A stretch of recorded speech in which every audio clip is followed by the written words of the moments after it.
brought to you by Agilus Diagnostics. Health test की बात आती है तो मैं भरोसा करता हूँ India's largest diagnostics company Agilus diagnostics. खुद को टेस्ट करते रहो। मेरा बेटा धवल 5 साल का था, बड़ी शैतानी कर रहा था। बच्चे क्या जवाब दे सकते हैं, बहुत शैतानी कर रहा था। मैंने आमतौर पर बच्चों को कभी डांटा वाटा नहीं है, तो उस दिन कुछ ज्यादा ही कर रहा था तो मैंने उसको डांटा दे दी। हमने कहा धवल शैतानी मत करो, थोड़ा तेज आवाज। हमने कहा ये डर जाएगा, वो डरा नहीं। हमने कहा धवल शैतानी मत करो, उसने ऐसे सीना किया, बोला करूंगा। अब मेरे पास दुमके जुई कोई मतलब यही नहीं, ऑप्शन ही नहीं, मैं इसका करूं तो क्या करूं। मैंने सोचा इसको थोड़ा इमोशनल ब्लैकमेल करता हूं। हमने कहा धवल ज्यादा शैतानी करोगे तुमको वापस करके दूसरा धवल ले आऊंगा। बिल्कुल सच्ची घटना है। धवल हमसे कह रहा है पापा मैं भी आपको वापस करके दूसरा पापा ले आऊंगा। ये सच्चा संस्मरण है। तब से हमने ये बिल्कुल सच्चा, मैं कई बार बता चुका हूँ। ये कह रहा तो मैंने कहा कि बेटा पापा तो एक ही होता है, ओरिजिनल। मुंह से ओरिजिनल शब्द निकल गया, वो वही मेरे लिए पाप बन गया। हमने कहा बेटा पापा तो एक ही होता है, ये चुटकुला नहीं है, ये सच्चा संस्मरण। हमने कहा बेटा पापा तो एक होता है, ओरिजिनल। अब उस समय जो है वो कुछ म्यूजिक नहीं चली थी। हमने कहा बेटा पापा तो एक ही होता है, ओरिजिनल। बोला मैं रीमिक्स पापा ले आऊंगा। वो रीमिक्स गाने वाने चले थे ना, तो तब से बच्चों को मैं कुछ नहीं कहता। मैं एक क्षणिका और आपके सामने रख दिया।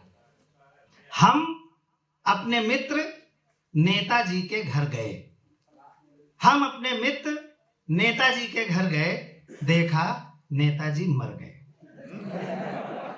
आज इस ये बहुत अच्छा व्यंग्य है। मैं इन दोनों बड़े महानुभावों के चरणों को स्पर्श करते हुए, डॉक्टर सीता जी को प्रणाम करते हुए ये व्यंग्य रखता हूँ। हम अपने मित्र नेताजी के घर गए, देखा नेताजी मर गए। हमने उनकी पत्नी से पूछा भाभी जी नेताजी कैसे मर गए? क्या रस्सी से लटक कर आत्महत्या कर गए, या फिर कोई जहर पिया था, अथवा कोई एसिड लिया था, या फिर कोई जहरीला पाउडर फाँका था? कोई जहर पिया था अथवा कोई एसिड लिया था या फिर कोई जहरीला पाउडर फाँका था।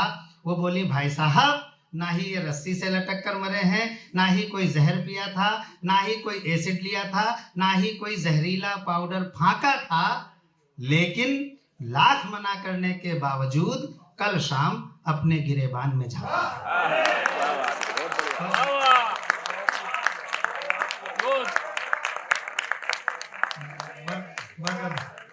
बहुत बहुत धन्यवाद।